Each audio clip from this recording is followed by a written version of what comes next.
লাস Vegas convention সেন্টারের ১.৫ lakh square feet প্রাঙ্গণ ৩ দিন মুখরিত ছিল ২৯ দেশের প্রায় ২৫,০০০ দর্শনার্থীতে। একযোগে ওয়েস্ট, সাউথ ও সেন্ট্রাল কনভেনশন সেন্টারে শেষ হয় এই বাণিজ্য মেলা। যুক্তরাষ্ট্রের সঙ্গে শুল্ক কমাতে বাণিজ্য আলোচনা অব্যাহত রাখতে সরকারের প্রতি আহ্বান জানান ব্যবসায়ীরা।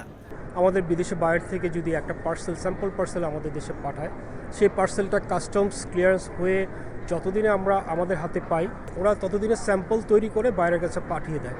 বাট আমরা পেতে পেতে অনেক সময় লাগে, যার কারণে আমরা অনেক পিছিয়ে যাচ্ছি। মেলায় বাংলাদেশের তৈরি পোশাকের পাশাপাশি সোনালী আঁশ খ্যাত পাটের তৈরি জুতাসহ নানা সামগ্রী প্রবাসীদের পাশাপাশি নজর কাড়ে বিদেশি ক্রেতাদের। আমাদের প্রোডাক্টগুলি ইকো ফ্রেন্ডলি, সাস্টেনেবল, অর্গানিক, এই থিমের কারণে বায়ারদের কাছে এটা মোর অ্যাট্রাকটিভ। সো এটি দিয়ে আমরা মেইনলি মার্কেট করার চেষ্টা করছি আমেরিকা।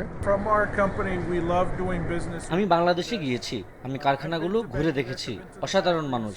আমরা বাংলাদেশের মানুষকে ভালোবাসি, আর আমরা বাংলাদেশের পণ্যের মানকেও ভালোবাসি। এগুলো ভালো উচ্চমানের পণ্য, যা আমরা সত্যিই উপভোগ করি। আমাদের ক্রেতারাও এসব পণ্যের মান উপভোগ করেন। এর স্পর্শ, এর নকশা, এর মাপ সবকিছুই দারুণ।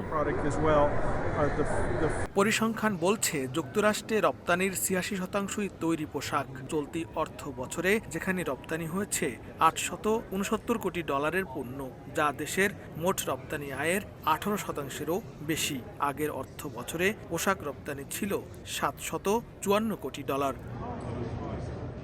বিশ্ব বিনোদন নগরী খ্যাত যুক্তরাষ্ট্রের লাস ভেগাসে প্রতি বছর ফেব্রুয়ারি ও আগস্টে অনুষ্ঠিত হয় এই মেলা। বিশ্বের অন্যতম এই বৃহত্তম মেলায় অংশগ্রহণ ও বাণিজ্য প্রসারে আবারও সরকারি পৃষ্ঠপোষকতার দাবি জানিয়েছেন বাংলাদেশি ব্যবসায়ীরা। লস্কর আল Mamun, Somoy Sangbad, Las Vegas convention centre, Las Vegas, যুক্তরাষ্ট্র।